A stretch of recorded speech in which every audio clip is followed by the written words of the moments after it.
What's up, football fans? I'm Emery Hunt, the czar of the playbook, and don't forget to check out and grab your copy of our two latest book releases, Football: A Love Story and What Did Football Teach Me? Visit our website at footballgameplan.com/books and get your copies today.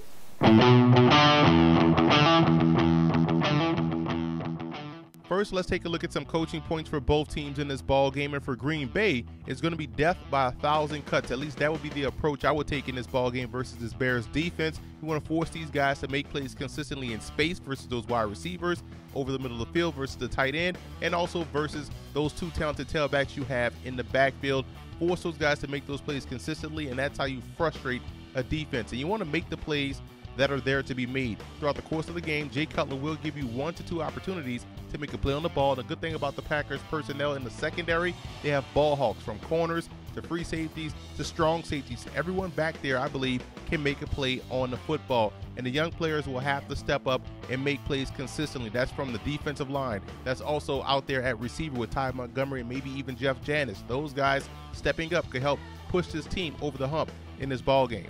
And for the Bears in this ball game, the matchups versus the linebackers in the passing game is one I think they can exploit. You have two outstanding players that can cause problems in Matt Forte and also the tight end Martellus Bennett. I think that's where they can attack this Packers defense and have a lot of success. And if I'm Chicago, I'm shrinking the ball game and forcing Green Bay to maximize their own possessions. Now, to shrink the ball game, you're going to have to put the ball in the belly of Matt Forte and take the ball out of the hands of Jay Cutler. You want to minimize his ability to throw the football. You don't want him throwing the football 30 to 35 times in this ball game. You want a 20 to 25 type number. I think that's a winning formula for the Bears. And you have to set the edge defensively versus a guy like Aaron Rodgers and also versus that ground game. They love to run off tackle, set the edge, force them to go downhill, and that forces them to then play a physical game. I think that's where the Bears can have an advantage in getting off the field defensively.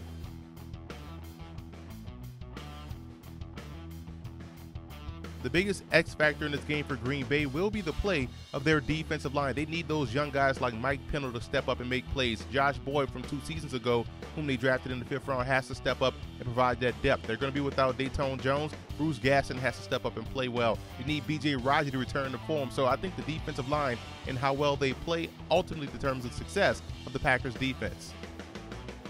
And for the Bears, the biggest X factor is running back Matt Forte. This is probably the most unsung superstar in the NFL, and I think he can do a lot of damage to a defense, especially in this ball game versus Green Bay, not only with how he runs the football, but his ability as a receiver. So I think he needs to be the focal point of this Bears game plan to help them knock off Green Bay at home.